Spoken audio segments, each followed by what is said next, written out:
a clean desk. I yeah. So all my used lots that I got ever basically are washed and sorted into the collection. Now what I didn't bother sorting is the bin of, I'll get it.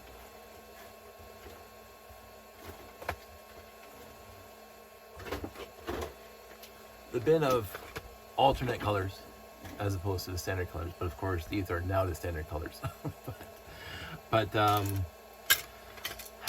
I'm just not that interested in sort. I got 2 bins full over there of these kind of colors, and someday maybe. But I wanted my colors, the ones I can see easily.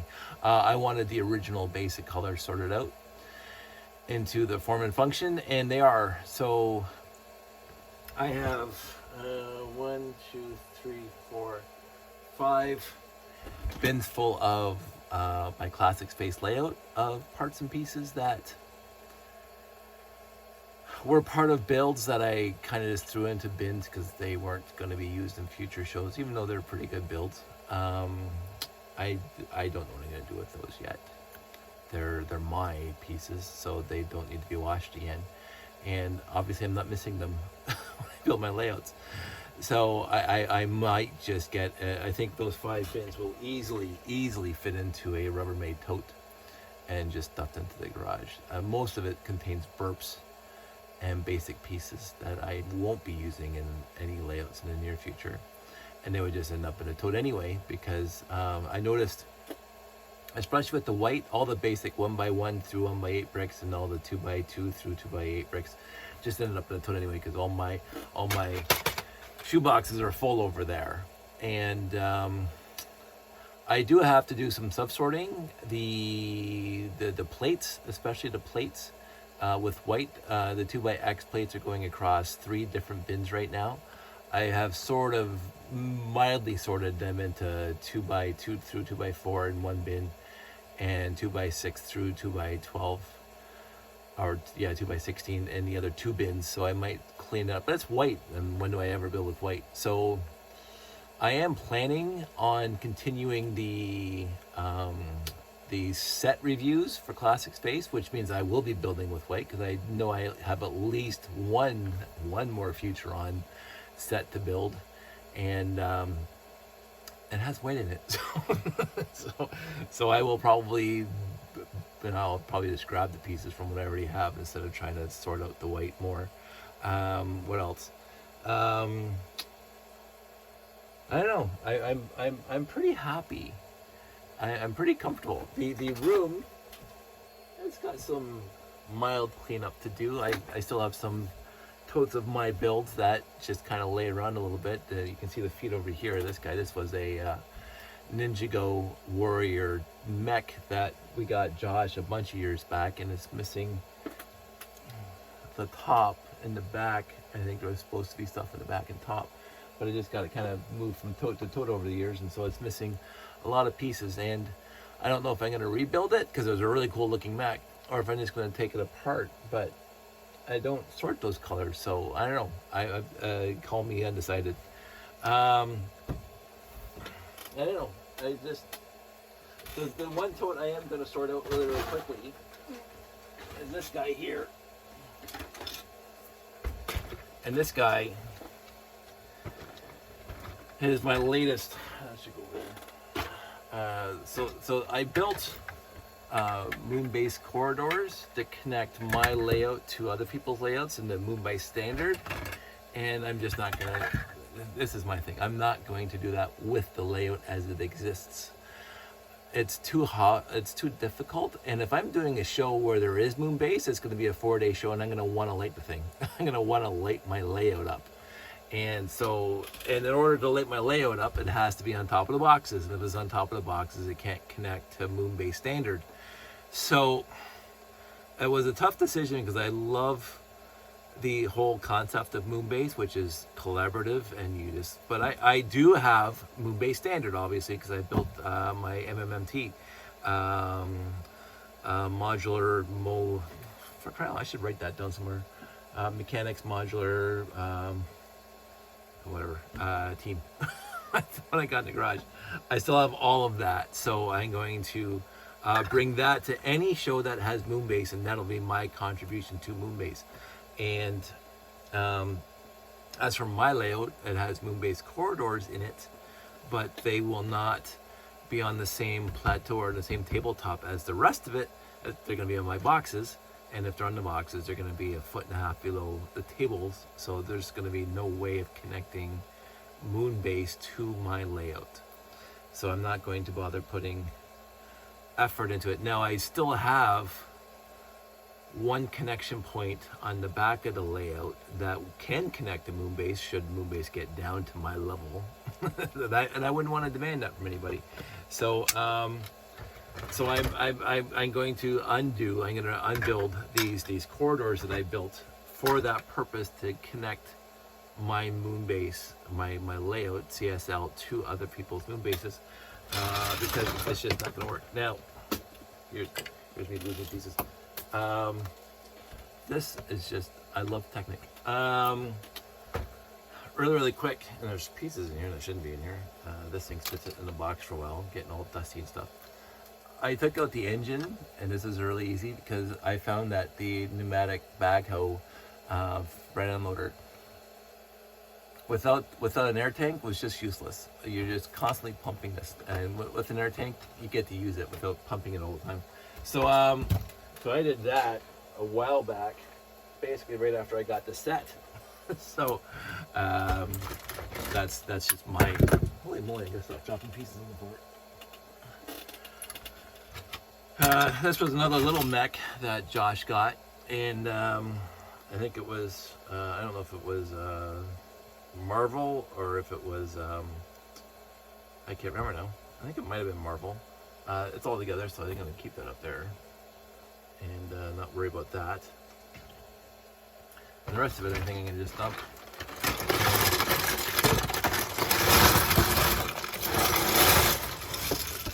And sort all that out. So it is. So my sorting is not done, obviously, but I think after this one, I'm not going to do too much more. I have all these little things. I don't know if that was a brick fet thing. I know that this was a Spider-Man set that Josh got. It was cute. The Death Star, which I wanted to incorporate into the layout, but I never bothered, so it sits here. Josh, I should actually get this vehicle up to Josh, because Josh has all his cars upstairs, so I'm going to put that upstairs. More mechs that Josh got. Sorry, not mechs, this is a dragon. Josh liked these dragons, again, from Ninjago, I believe. I like this one too. I remember we built it at the Swiss Chalet after one of our Lego dinners. So, I can't believe this. I put my light cycles in here, which is kind of sad, because I loved the light cycle set. So I'm gonna have to rebuild that and put it back together. I tried to print using my Cricut print off letters, but they're too small, because again, it's you print it on vinyl and you weed it and then you put it on the brick, and that didn't work out too well. The bigger one worked out perfectly fine. This guy here, I would like that, but a bigger font, so that worked well. This was always my base for my RCX to run with a quick motor in the back to make a skid steer platform. This is always together since I started RTL way back in the day. This was a fun hidden side. I think they're called hidden side. Kind of a neat set that Josh got, but again ends up in the bin here. People might remember I made a circle out of brick separators. Vitruvius, which was always up here. I don't know why he got into the bin. He just kind of sits up here and watches over me. Mickey Mouse, we like this one, but it's probably going to be taken apart. An old rocket from an old set. I got lots of Minecraft stuff in here. Obviously, minifigs.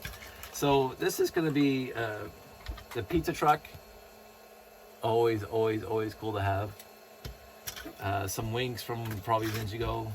This was the Toronto Skyline that was a brick fet build at one of our shows.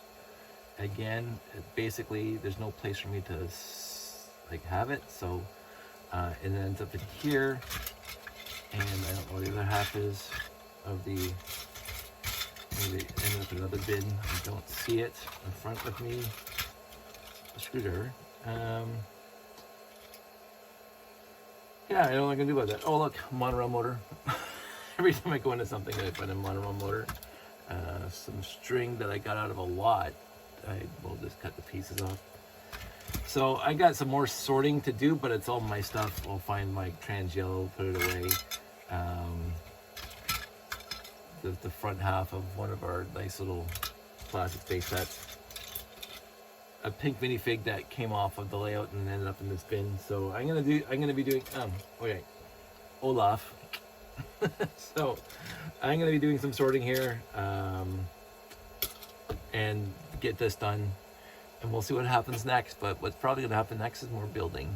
But right now I just want to get this one bin done because I saw classic space minifigs in here and I wanted to get them.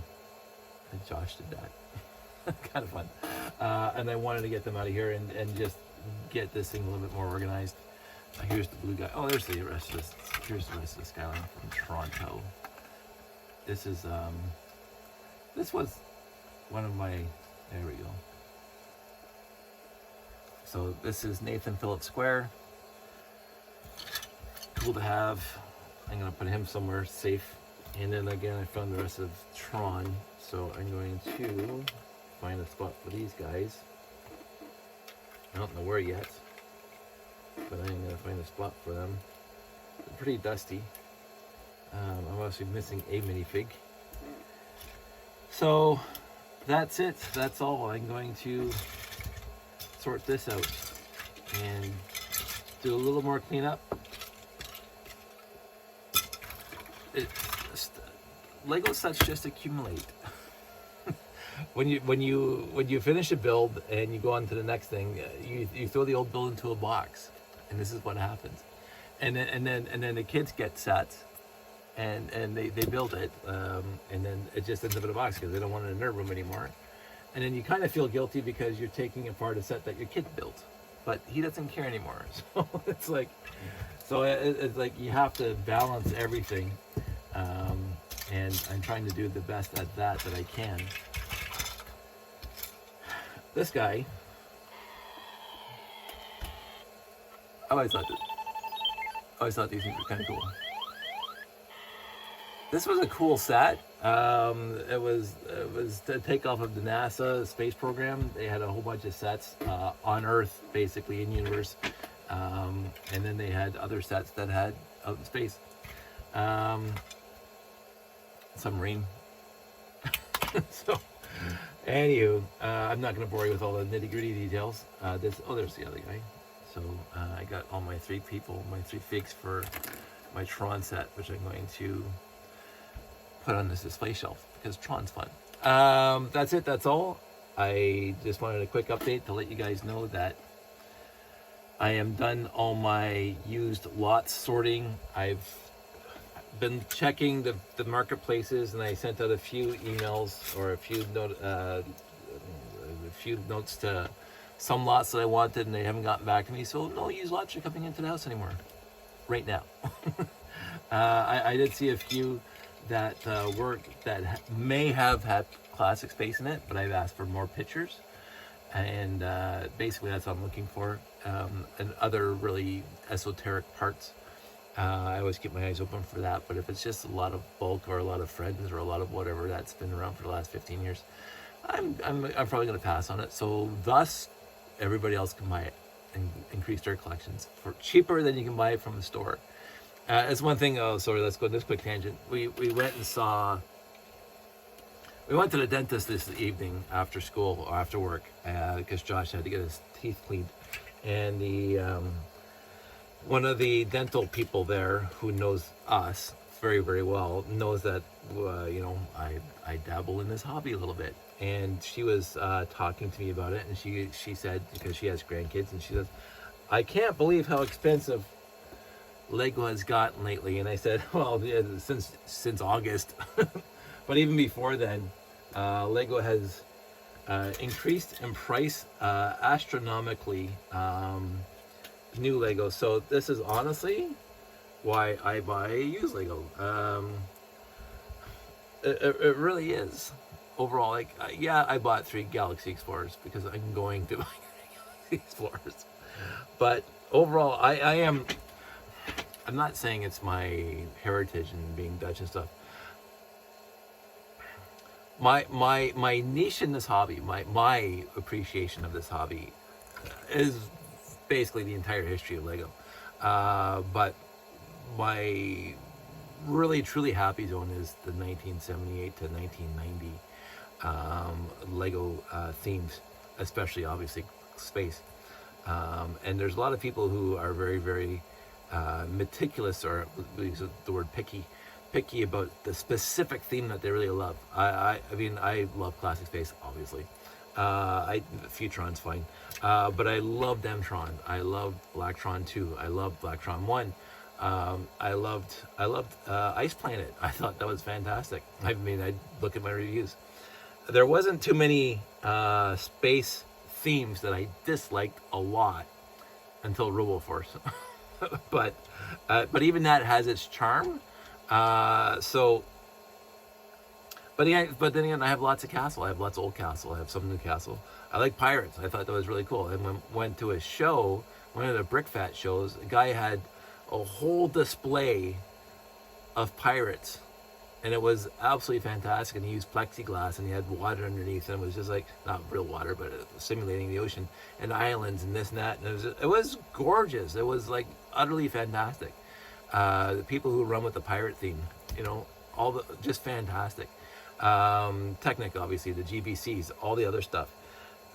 There hasn't been too many weak themes, and people will just bring up juniors, sure, whatever, but I've seen some pretty good junior builds, pieces where even Galador. I've seen some really good mocks built with Galador pieces. So overall, this hobby is not disappointing in almost any aspect of it, in the end. And so if you and you can run with whatever you want to run with in this hobby. If you have an idea, go for it, and somebody out there is going to appreciate it. Not everybody appreciates it, then that's not your problem. that's a them problem. And so I as I've mentioned in a bunch of other videos, I appreciate other people's appreciation and fandom and passion for something. Their fandom rubs off on me.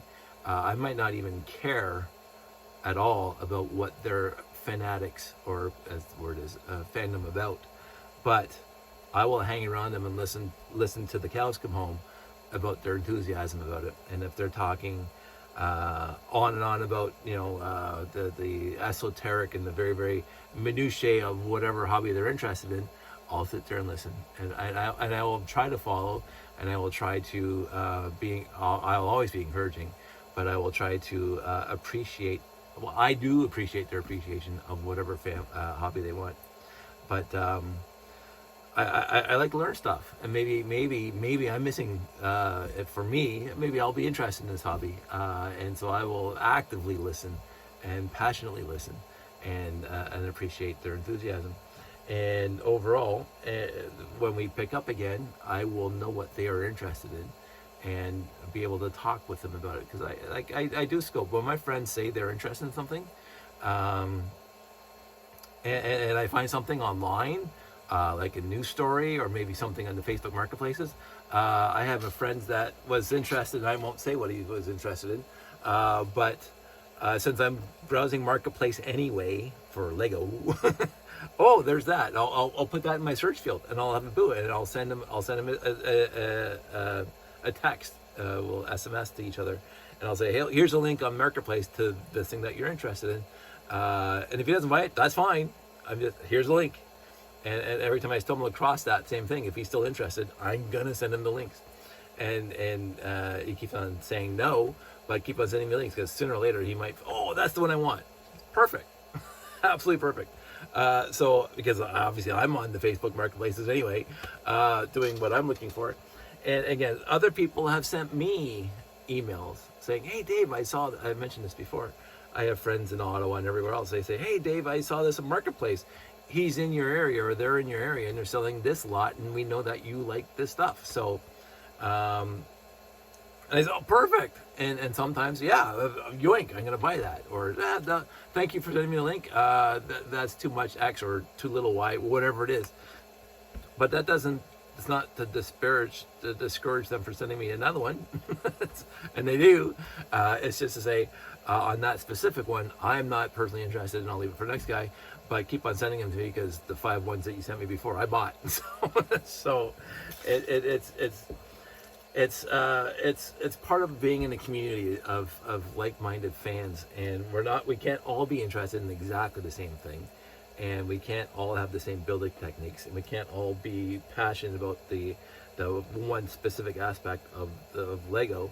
We all have our different ideas and passions and whatever else like that, and there's nothing wrong with that at all. So I encourage people to get into a hobby that they want to get into, and take it in the direction that they themselves want to take it in, and don't listen to what other people think you should do with the hobby.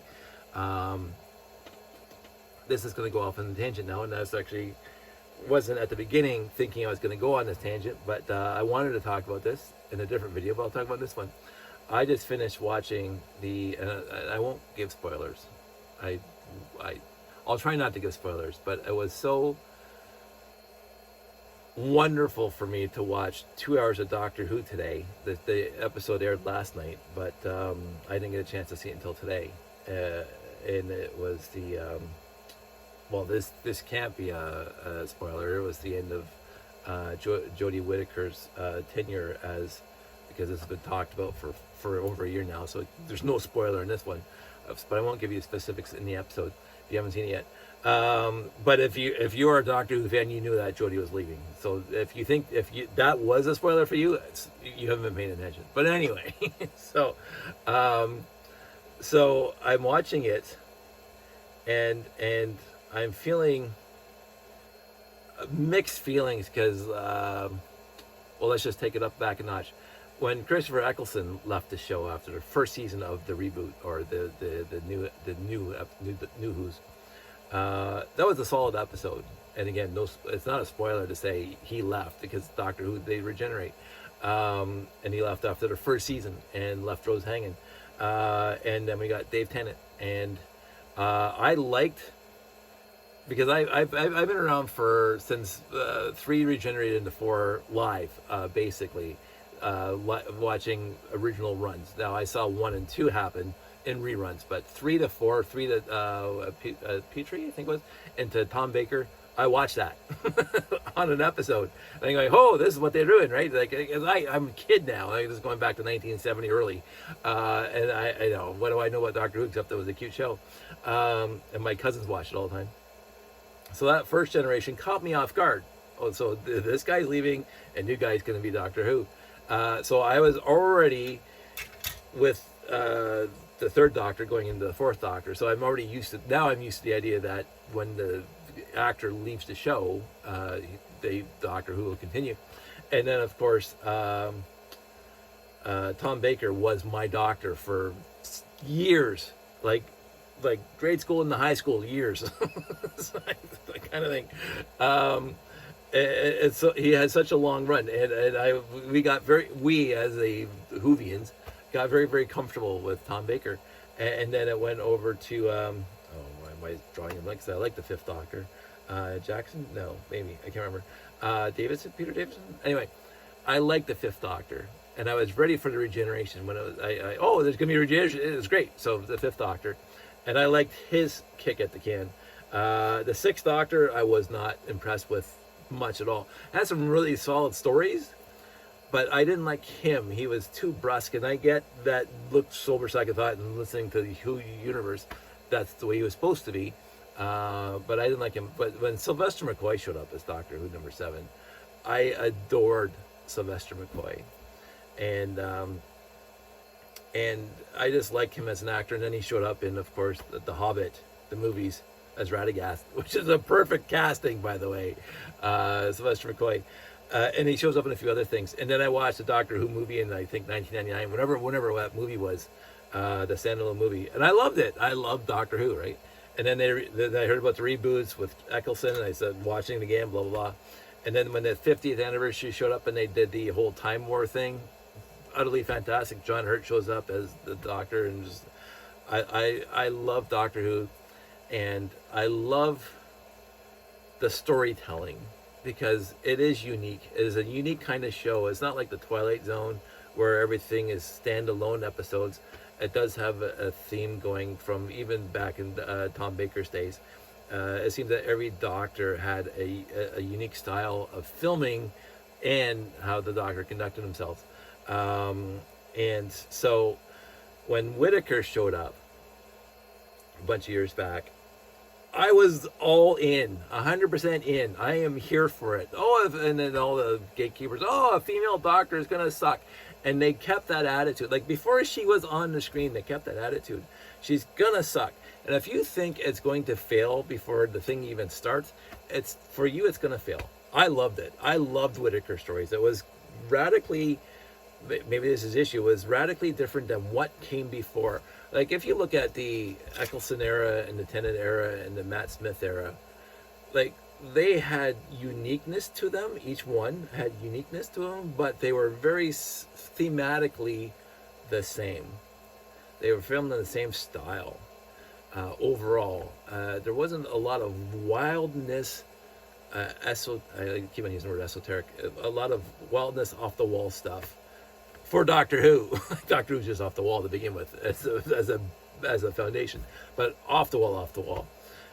When for crying out loud, the other Doctor, the one right before Jodie Whittaker, I can't believe I'm forgetting everybody's name. I must be tired.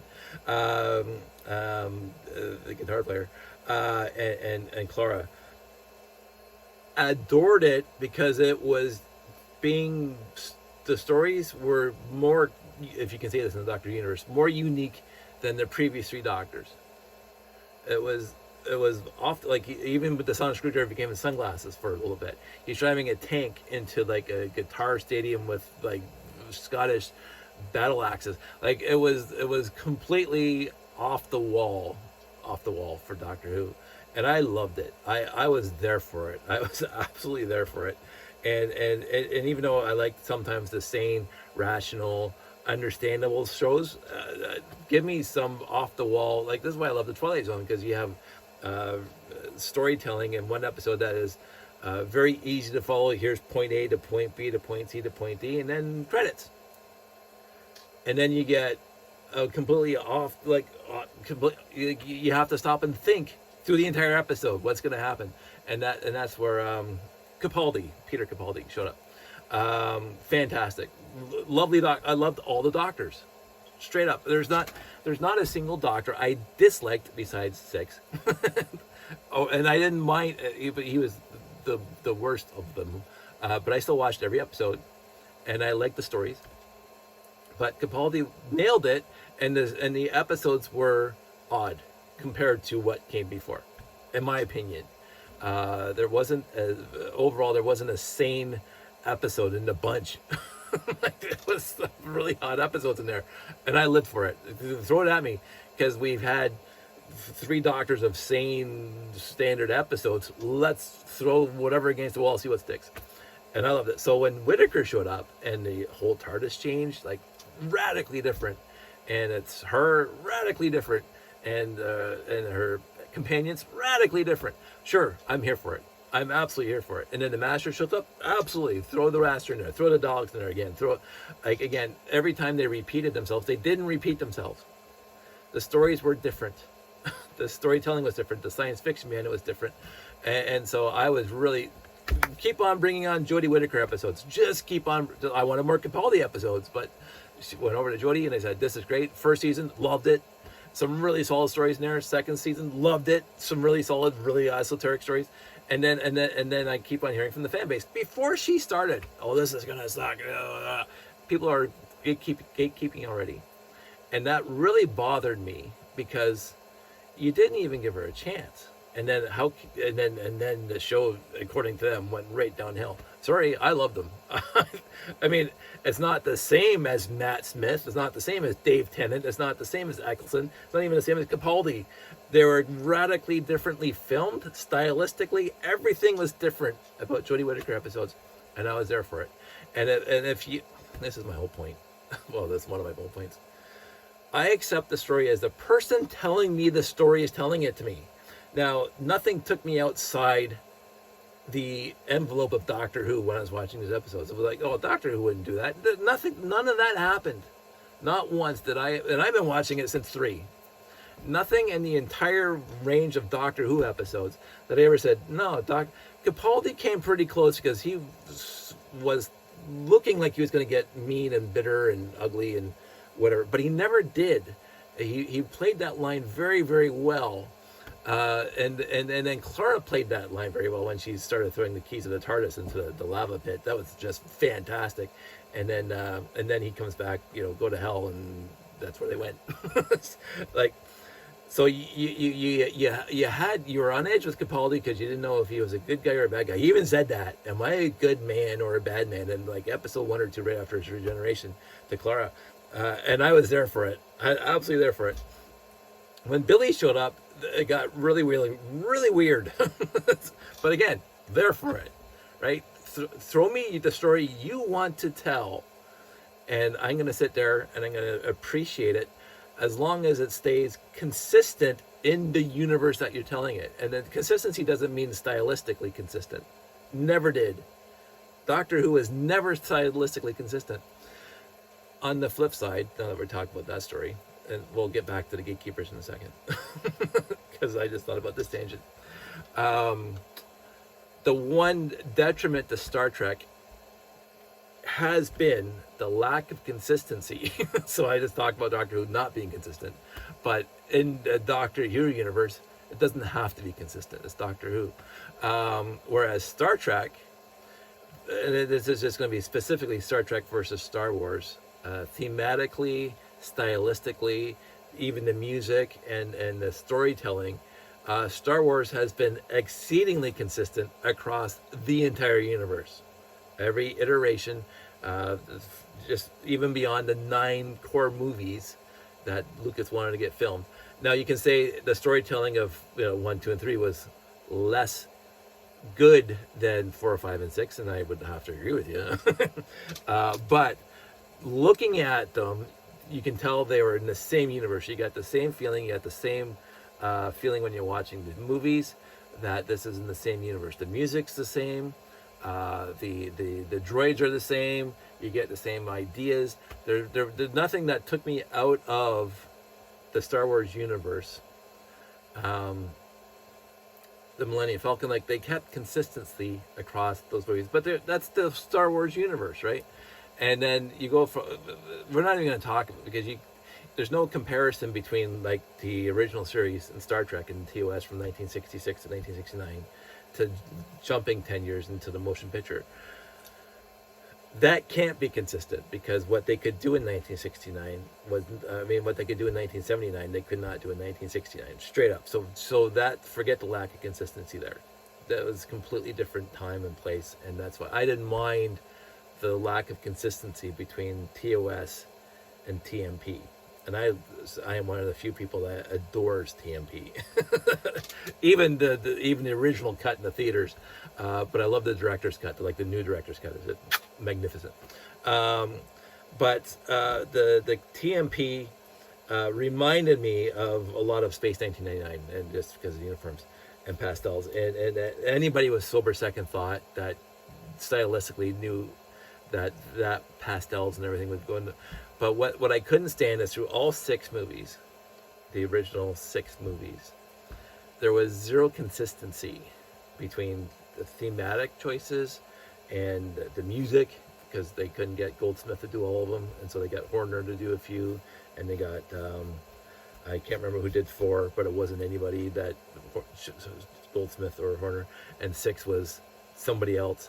5 was back to Goldsmith, and 5 was inconsistent because ILM didn't do the effects, but whatever. The bridge changed from movie to movie. The uniforms were consistent from 2 to 6 overall, but that's fine. I like the royal red, but stylistically, all 6 movies are only 2 movies that are really consistently linked together are 2 and 3, because they're filmed as basically a set. And that's why, and for me, Star Trek, that takes me out of the universe. That the bridge, why would, between the 2 movies, why would the bridge change like that radically? Why would the ship, and that bothered me, and I wish like there was some sort of person that was a continuity director between all the movies, but there wasn't. And I do like, and this is why I do like Strange New Worlds. They have brought in a lot of things in the Strange New Worlds that tie in why there was a lack of consistency in the movies and whatever. But beyond that, the gatekeepers in Star Trek are just ludicrously bad. It's just, again, I have learned, I've told myself I'm not going to get bogged down by the peanut gallery. I'm not. Just like the peanut gallery with Jodie Whittaker. There was absolutely nothing wrong in the Jodie Whittaker's Doctor Who universe. It wasn't. If she's not your doctor, that's fine. If you didn't like the stories, that's fine. But to tell other people that they should cancel this, you're wrong. Other people liked this show for what it was. It was. She had a good. For me, they were good episodes. For me, she was a good doctor. For me, her companions were her companions, because that's what all the companions. How many companions have you gone through? So you accept the universe as it presents itself to you, and this is basically what if you don't like the storytelling, go somewhere else. Like, there's a million things on TV. There's a million things. I've never seen an episode of Game of Thrones. Not one episode. Not 1 minute of Game of Thrones have I watched. I never watched 1 minute of Breaking Bad. I didn't even watch The Sopranos at all. Not one episode. There's a lot of stories out there that people loved, and they kept on saying, Dave, you have to watch this. And I'm going, I might be interested, but there's enough on TV for me right now to watch without me. I wouldn't go to work. I wouldn't sleep. I love my science fiction. I love my Doctor Who. I love my Star Trek. I appreciate Star Wars. And so if there's room for something else, I will think about watching something else. I watched up to season 5 or 6 of Suits on Netflix or whatever we're watching it on. I'm absolutely enthralled with this show. Absolutely. And the consistency across that. But anyway, I'm going to stop talking about consistency. But I'll watch what I want to watch. You watch what you want to watch. If you hate something so vehemently that you want to cancel it so other people can't watch it without justification, like Silence of the Lambs, I'll never watch. I will never ever watch. I will put money on this. You would have to tie me to a chair and tape my eyelids open for me to sit through 1 minute of Silence of the Lambs. I won't do it. It's not in me.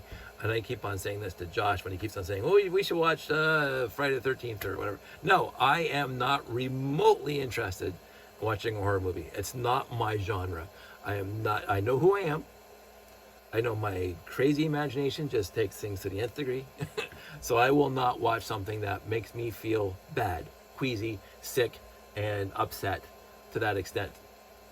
So, all that said, if you don't want to watch something, if you don't like something, you sit through the first episode of Jodie Whittaker's Regeneration, you say, this is absolutely Drek. Love you to have your opinion. You absolutely can have your own opinion. But when you go out and you say, and I'm reading a lot of, because again, everybody's posting about it, about how they're happy that she's leaving. And it's about time that I can watch Doctor Who again. There's 5 years of crap. Go away. The fandom doesn't need that toxicity, I don't think. Toxic fandom is toxic, period. And it's not It's not good for the fandom. It's not good for the show. It's not good for anybody. It's not good to make the show better. Toxic gatekeepers do not make shows better.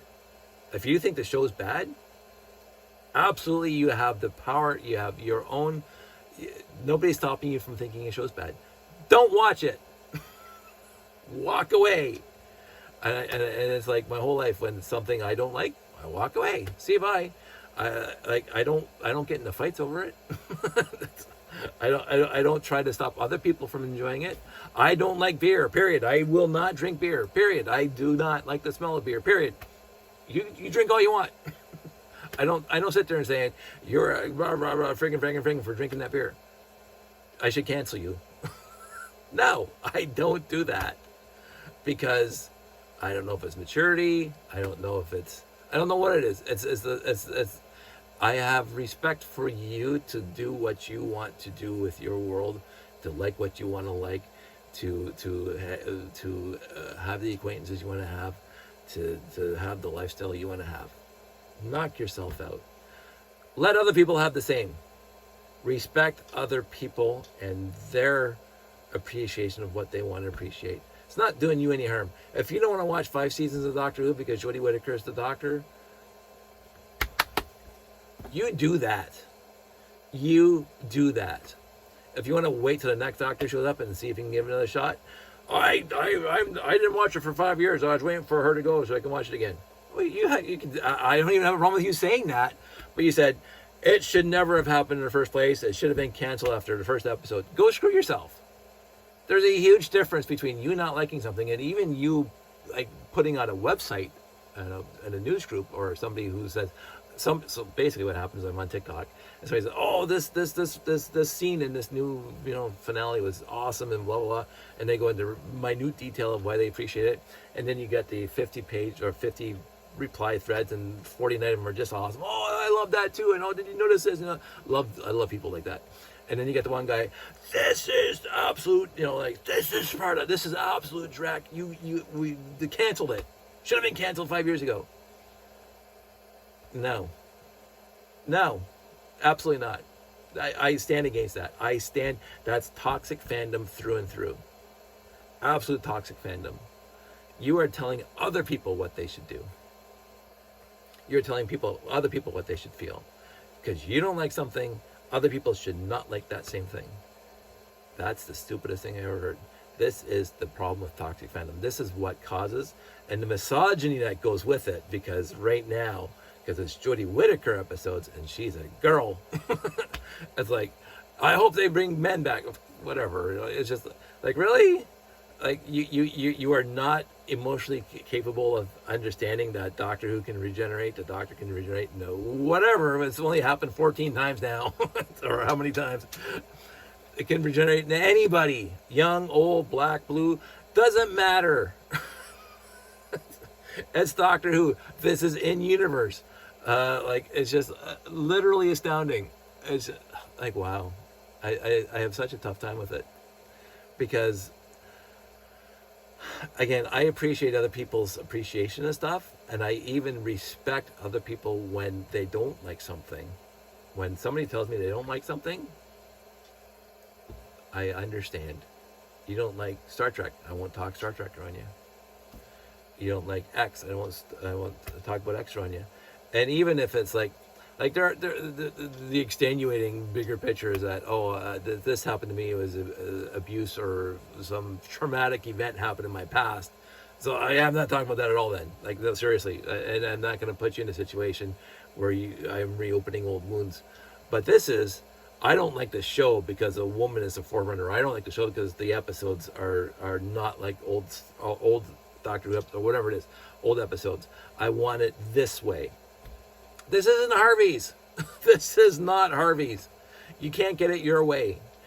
This is somebody who's getting paid $1 billion, sure, to bring you a show or bring the world a show. And you, with your little remote, have a million possibilities of watching whatever you want. And you stop on this episode. I don't like this. And you don't hit the next channel button on your app, the remote, and then you sit through it, and then you get on to all these news groups and messages and people who are posting their fandom, and they're saying, I love this. And you say, you're an idiot. This should have been canceled. You're wrong, blah, blah, blah. No, they're not wrong. You're not wrong for not liking it yourself, but you are wrong for telling other people that they also have to not like it. That's where you're wrong. You don't have to like something. You don't. You don't have to like anything anybody else likes. You don't. But to tell other people that your opinion is more important than theirs, just stop. Just stop now. I'm going to stand against this, and I've talked about this before. I am standing against toxic gatekeepers for all the stuff that I'm a fandom, or any fandom, because there's some things I don't even care about. I'm not a fan, but I heard that there's toxic gatekeepers, and I'm going to get on there and I'm going to tell them, give them a piece of my mind. But it's like, no, you don't have to like it. Therefore, you don't have to watch it. Therefore, you can go watch something else, or wait till something changes and then come back and see if you like it then. But until you are not going to, it's like not even a tail wagging a dog, is like the flea wagging a dog. Go away. Anyway, that was my vent. On notes about the Doctor Who, I loved it. I really did. I was enthralled from the first scene to the end credits. And it was such a nostalgic trip of Doctor Who. And it was, I'm going to say it's like Lando Calrissian. Absolutely. Was it fan service? 100%. But I'm here for fan service. I am honestly here for fan service. I love good fan service. It didn't seem contrived. It didn't seem like a lot of people. This is why I didn't like episode 9, because Lando's back. Why is Lando there? It's fan service. What else is he contributing to? No, he was a contributing factor to the story. He was, and if you don't accept that, you thought it was just 100% fan service to get people interested, because episode 8 was so bad that they had to do something to redeem themselves. Just shut up. Just if you didn't like Lando in episode 9, I don't even know what to tell you. I just like, wow. I thought it was fantastic. And again, I'm a casual Star Wars fan, and I ate it up. Oh, give me Lando. It's like, Billy D. Williams, are you kidding me? Oh, I'll sit here and watch him read a phone book.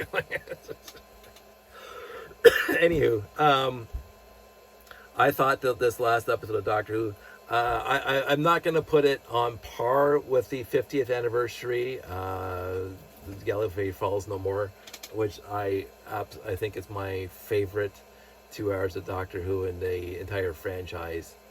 I thought it was done perfectly. There was not a scene in the 2 hours of Doctor Who with John Hurt and Tennant and Smith and Clara that I would change, and Rose, well, not Rose, Bad Wolf. Again, no spoilers. This thing was like 5 years ago, 6 or 10 years ago. If you're not up to snuff, catch up. But I thought that was in the history of Doctor Who episodes and movies.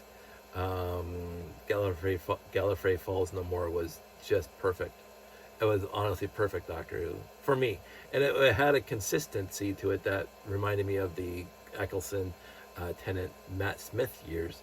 Because it was sequential, even though it wasn't, and it was comfortable. It was very comfortable. They didn't do any massive changes to the stories to make it uncomfortable, like that happened with Capaldi's,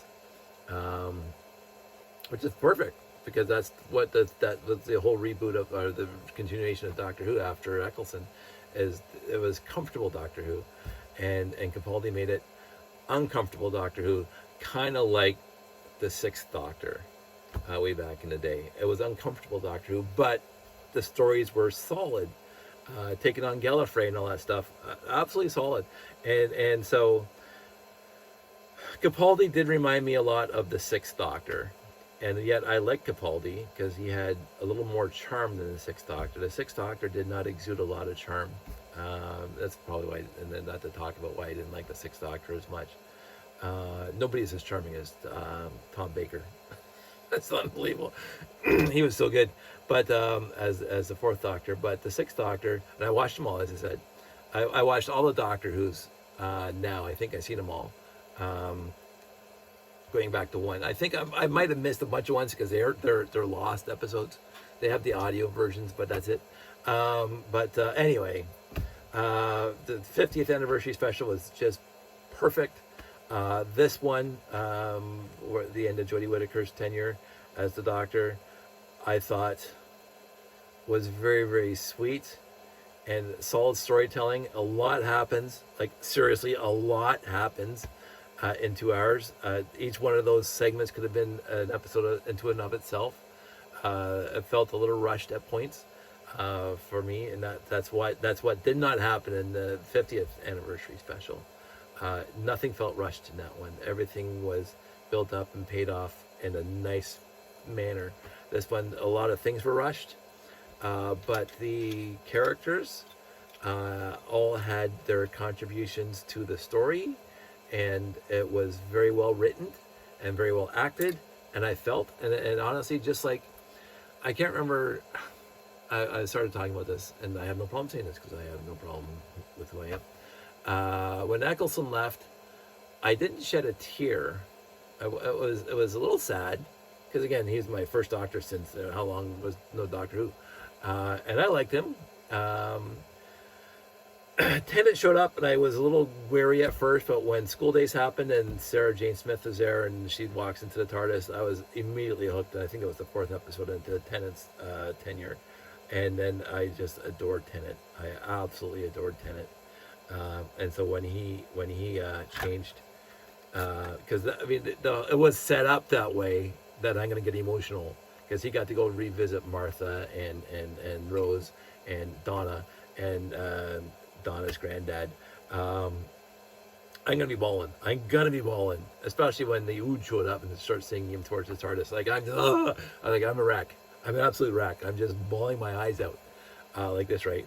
And then he dies, and well, he gets regenerated into Matt Smith, and then who's this young guy and whatever, and it took me 1 or 2 episodes to say, hey, Matt Smith is great, and then the Pandorica, it's fantastic, the Man Who Waited, fantastic, Rory and Amy, fantastic, like give me those stories, and then Rory and Amy go, get touched by the don't blink, and then Clara shows up, and immediately I loved Clara. Very first episode, I loved Clara. Of course, she was in that the winter special, but loved Clara. And so I would have to say I shed a tear when Tennant passed because the whole last 10 minutes they're gonna make you cry, and the music and the crescendos and whatever. So anyway, I didn't get that. I would say.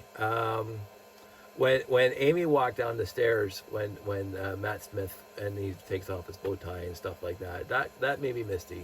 I'm gonna say that. That really did make me misty, and not as much as Tennant leaving, but that made me misty. And I'm telling you all this because I'm gonna get right into this. Whittaker leaving the show, I was a mess. I was an honest to goodness mess because the entire episode was just bringing me back to historic Doctor Who, like that's like historic, going right back to the first Doctor and the other Doctors and their companions, and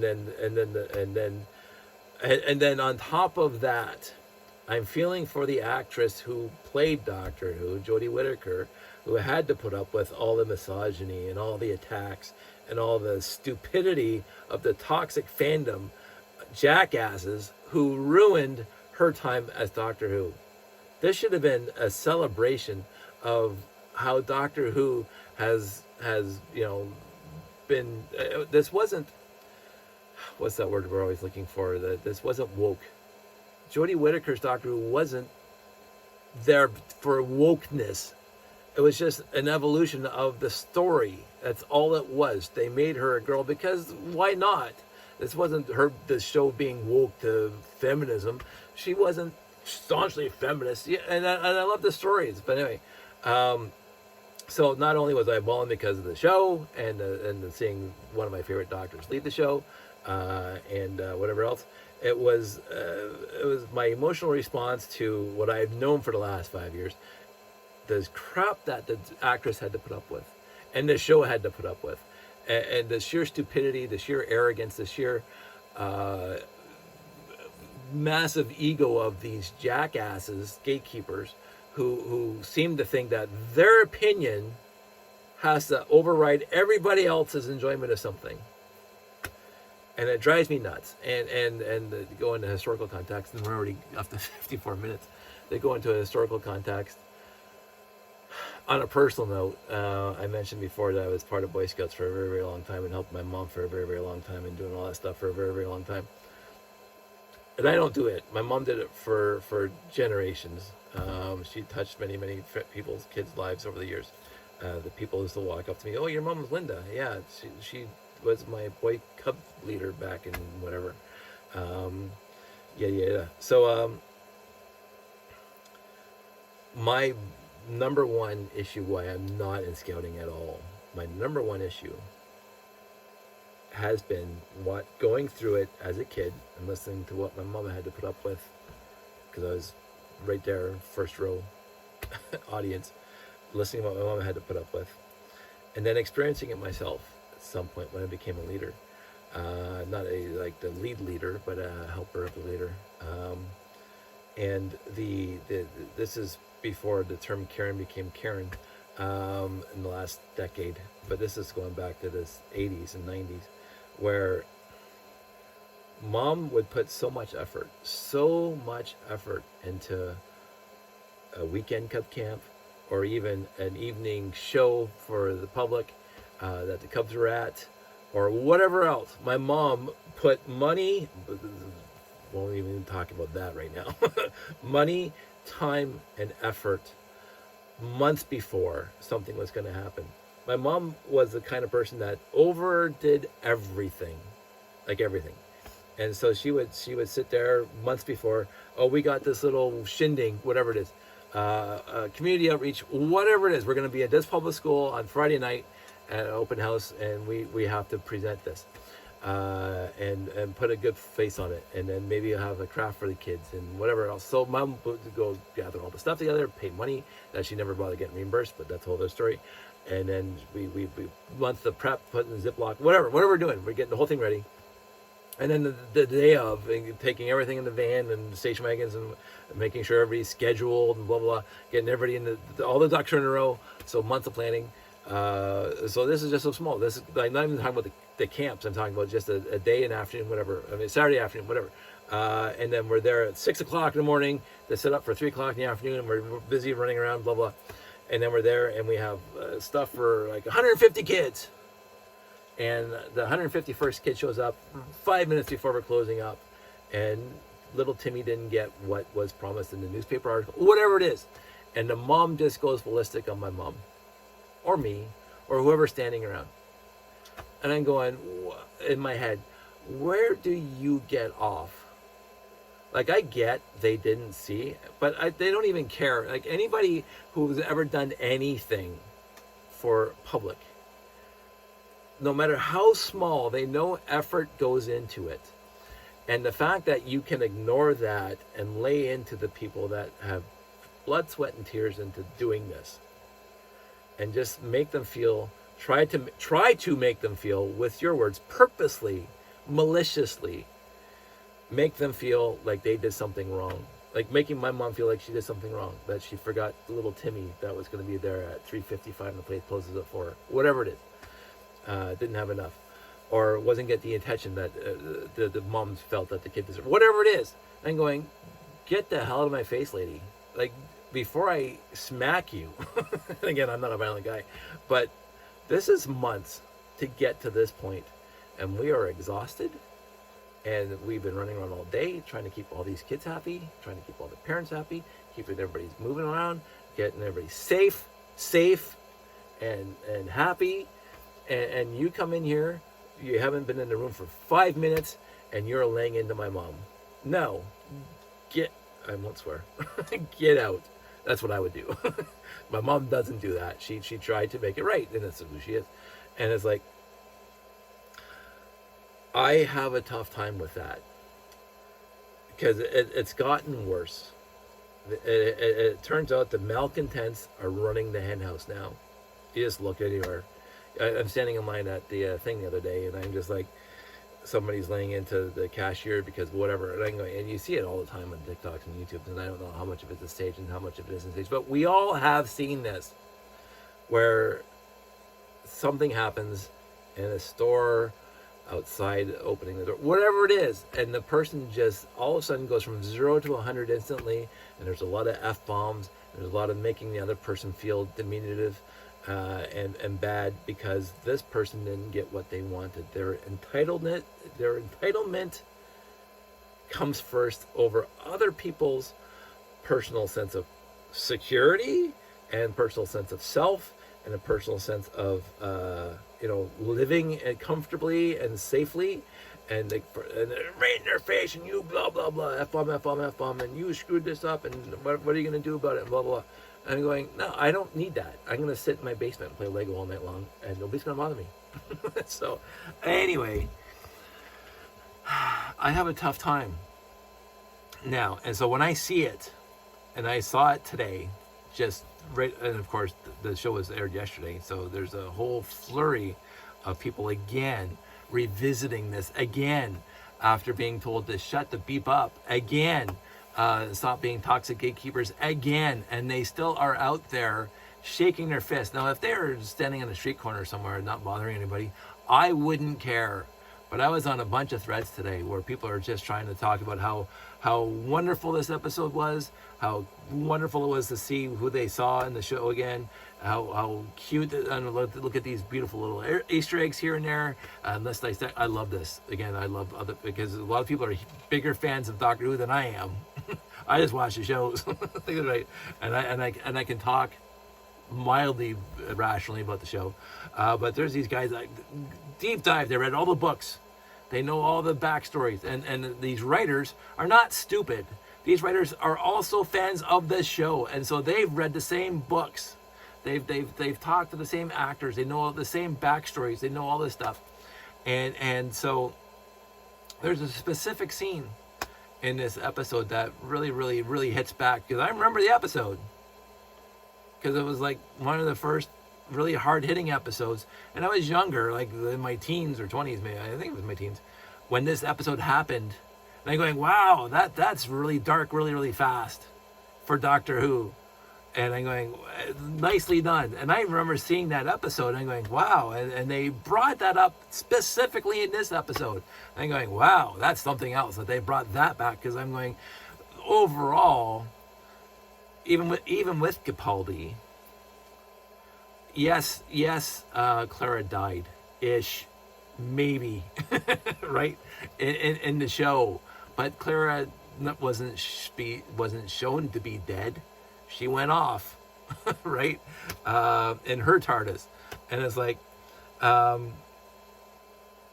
in the original series that didn't happen. That death happened in the original series. Death happened, clear death happened. And not comic book death, real death happened, and like not real actor death. I'm saying the character death happened in the original series, and they talked about it, because I of course remember that, because it happened in Doctor Who. It's not like a red shirt going off in Star Trek dying. Yeah, it happens, but this is like real death. And character death, and so it got mentioned today, and I thought, oh, I'm going to be on this thread. I'm going to read it, because I still remember that episode, and I'm going through it, and there's all talking about it. This is great, it was great, and the Easter eggs, and the fact that they mentioned it clearly, concisely, like dead on, not alluding to it. Boom, there it is, and how they did it was like, I guess, right, and it was poignant to the story. They just didn't throw it in there. Just hey, just remember this that happened in the episode. Like Steve Shives talks about Lower Decks. That's all I do. They remember this. I don't care. This is what happened, and it was part of this story to help the story along, to help characters get to where they had to be. And I'm going, nicely done. And I'm going, wow, this is fantastic. Oh, it's fantastic. And so it was very moving to me, how it done. Like I didn't expect that scene when I watched it. I didn't expect it. I'm going, because I won't say it was traumatic to have like a Doctor Who death. This is a TV show. I can't remember off the top of my head a TV show death that was traumatic to me, I'll probably think of one because I'm sure there was one because I watched a lot of TV. I would say off-screen deaths, go off on this tangent really, really quick, probably not. Off-screen actor deaths that impacted this show that got me, and it wasn't until the very last episode of Cheers when Sam Malone fixed that picture in the bar when he says, "Sorry, we're closed," because that was Coach's an inferred coach, and losing. I can't remember the actor's name because again I forget actors' names, but he was one of my favorite characters on Cheers until he passed away between seasons, and he was replaced with Woody Harrelson, who went off became a megastar. But Coach on Cheers was just adorable, absolutely adorable. I remember the episode to this day when Harry, who went off to do night court, showed up as a magician, and they had the whole plan worked out. To Sam and Coach and the other guy were trying to take Harry's money because Coach did something stupid and lost money and whatever, and the whole thing was a whole setup with Harry and Coach to begin with, and it was like just a brilliantly acted episode, and the way Coach talked about his daughter in that one episode, it was just it's moving. The actor who played Coach was just fantastic playing Coach. But anyway. When the actor died and he didn't show up, it was sad, and they replaced him with Woody, and then we had a bunch more seasons, and then the last scene of Cheers when Sam played that little tribute, completely no words were spoken. Anyway, that moved me. Probably other stuff like that. Star Trek and Beyond, when Zachary Quinto was being Spock, and he gets the notification that Spock Prime died. That moved me because that was a brilliantly done scene in universe after Leonard Nimoy passed away, and I'm going, that's just, it's moving, and I still watch that movie because it's one of my favorite movies. I will get misty-eyed just by those two scenes alone, with Quinto talking about it, or Spock. And so anywho, getting back to Doctor Who, so I'm on this thread. They're talking about what happened, and it's just bringing me right back to the Doctor Who's of my youth. And there's some people, I never watched the original Doctor Who's. I didn't watch it until Eccleston showed up. And what happened here? And so a lot of people with a lot of details, like me, are going into the minutiae of what happened back then and how that relates to now, and blah blah blah. And I'm just eating it up. I'm just this is again other people's fandom, much more bigger than mine, and they have all the details, and I'm just loving it. I'm reading lots of stuff in this thread, and all of a sudden, boom, there's this big huge dissertation of why Whittaker should have been run on a rail and blah blah blah. And I'm going, why? Like, seriously? Of course, here's me going on for an hour about it. Why would you waste your time on a thread where everybody else is really appreciating this whole thing that happened in this show, when you didn't want to watch it in the first place, and you don't like her in the second place? And why are you now wasting your dissertation time on telling us why we shouldn't like it either? It's like, it boggles my mind to this day. It boggles my mind where little Miss Timmy's mom, Miss Karen there, is laying into my mom because she shows up late right before closing, and little Timmy didn't get the little gizmo that he was supposed to get, or a little craft he was supposed to do, or the little kerchief he was supposed to build, whatever it was. Like, do you have any concept of what it took to get this here to where we are? And it's clearly apparent that you have no consideration, zero consideration, a negative consideration of anybody else but yourself.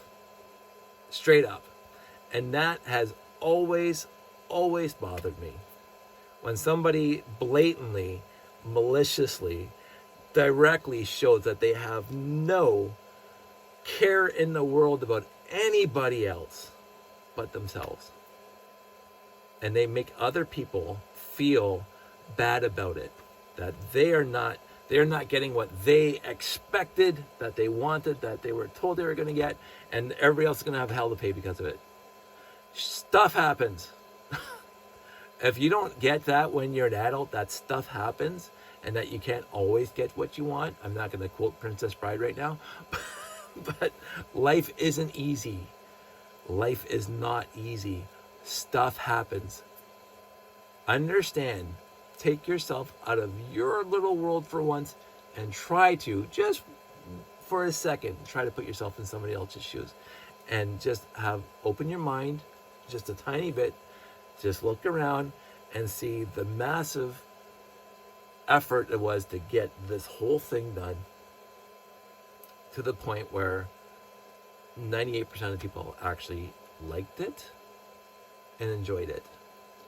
And to me, that's what Doctor Who, any show that I watch, I appreciate the stories that they're trying to tell me. I accept what they're giving to me as a storytelling, because it's not to me, it's to the world. They're not, hey, I'm going to write this for Dave. They're not doing that. They are not doing that.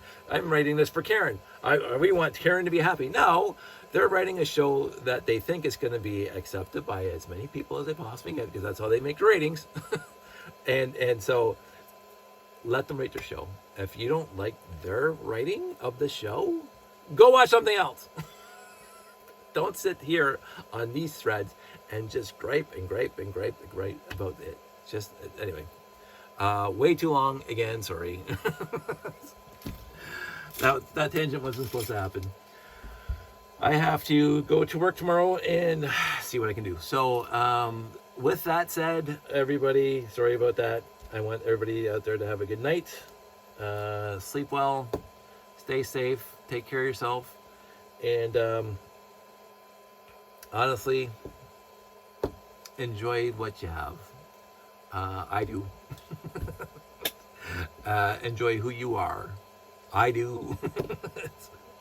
Because life's too short any other way to be a Debbie Downer all the time. Have some happiness, have some sunshine. Winters are coming, but I love winter too. So winter does not depress me as it does with other people. Oh look, a Nerf bullet. Shocked. Anywho, enjoy, because this is the one life we know we have, and you might as well do what you can to be happy about it. And I know I do stuff that makes me happy, including going out for an hour and 11 minutes about absolutely nothing. So everybody out there, stay safe, take care, and I'll talk to you soon.